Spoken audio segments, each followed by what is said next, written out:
Dreamers, welcome back. I have the finale of my Project Tin Pan for you today.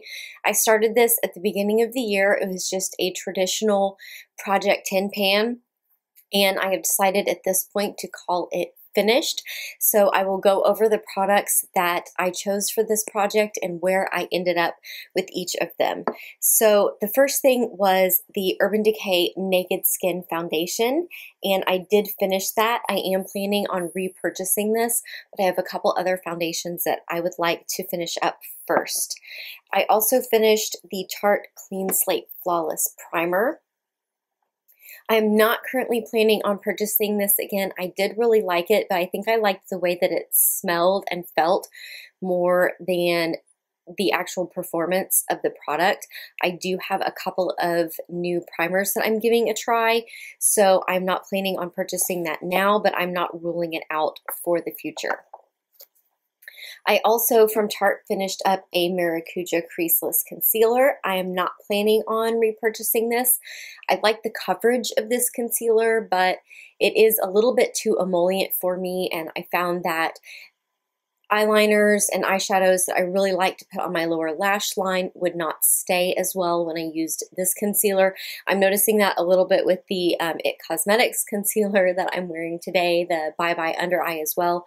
I'm not really a fan of these super thick emollient concealers, and while I did find a way to make this work for me for this project, I am not planning on purchasing that product again, or really any of those super creamy emollient concealers. I also finished up this Cella Ivory Lace highlighter.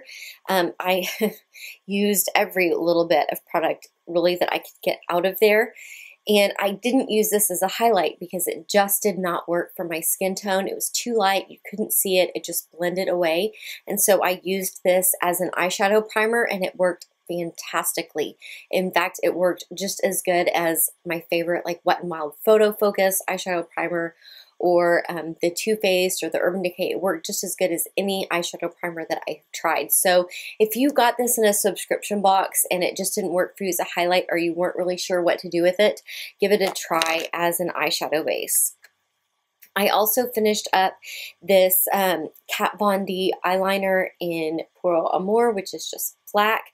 This is one of the autograph pencils. They don't make these anymore. I do have a couple of backups of this, but I absolutely love this eyeliner, and I am so sad that they discontinued it. And I'm back at the point where I need to get my bangs cut because they're just like all in the way here. But I really enjoyed this, and I want to get to using my backups, but at the same time, I don't want to run out of them. So if anybody from Kat Von D is watching, which is not very likely, bring these autograph pencils back, at least in black. You don't have to bring back every color, but at least bring back the black. I also finished up this Mika Beauty Cosmetics Felt Tip Eyeliner. I really enjoyed this because it has a super small tip, but I do have a ton of black eyeliners that I need to go through.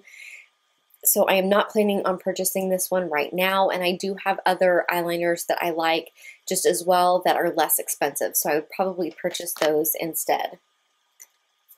I finished up this Tarteist, what is this called? It was just a lip liner in Later Graham, and I did get this in a subscription box, and at first it worked great. It was a little bit orangey for the colors that I usually wear. It didn't match very many of my lip products.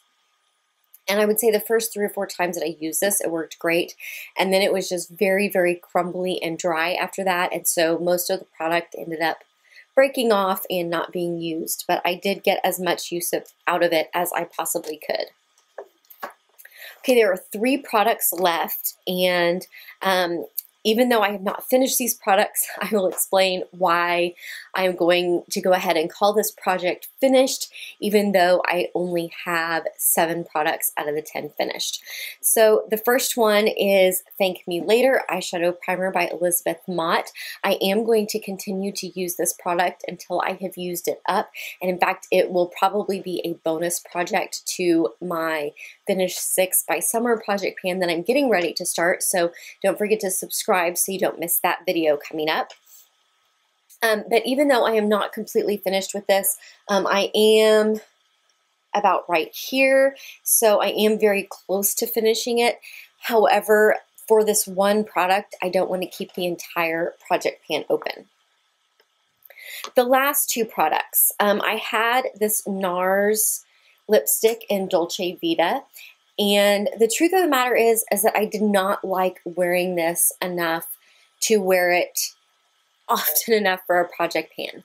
I enjoy the color, but it is very, very sheer on me. It just kind of looks like a simple gloss. It doesn't stay for very long, and honestly, I like a lip product that is a little bit less creamy than this. So while I have enjoyed using this, I have realized that this is not a product that I want to have in a project pan to try to really use up. I will keep this product in my collection. I will keep using it, but I'm not going to focus on it because it's just not my favorite type of product, and I found I was getting very irritated with myself trying to constantly remember to use it up. The last product that I had in here was a bronzer from Kat Von D. This is the Shady Business 1 bronzer, and I absolutely love this bronzer. And I did expand the pan a lot from where this project started because I just had a little bit of pan there in the middle. But, and here comes my lecture on why it's important to use the products that you love. I absolutely love this bronzer.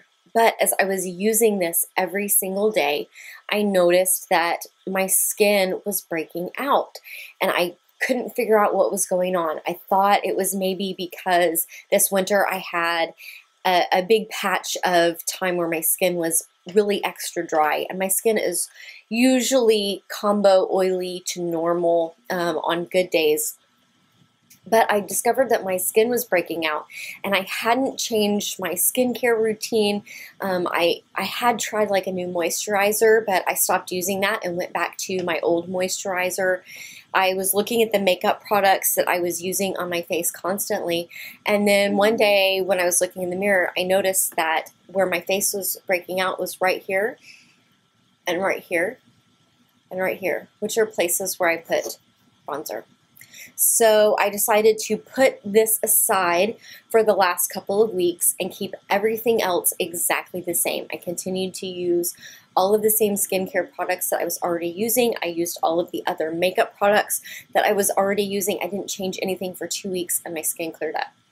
So I'm thinking that this is the culprit, and I think that I just kept it too long and it's gone bad. So as much as I hate to do it, I love this bronzer, but I think that it is time for it to retire because this has to be the culprit of what was causing my face to break out. So that is why I am calling this project Tin Pan Finished, because one product I really wanted to remove, one's gone bad, and then I will continue to work on the final product that I had not finished up. So thank you guys so much for watching this journey so far with the project Tin Pan. My current panning plans is that I'm going to do a seasonal finish 6 by summer, and then once I have concluded that, then I will either start another seasonal project pan or I will start another traditional project tin pan. But I am not getting rid of project pans just because this is finished up. So don't forget to subscribe, hit that bell so you get alerts so that you get all of these great project pan videos that I'm doing. Don't forget to check out my Pan That palette that I'm doing this year, and I will see you next time. Bye.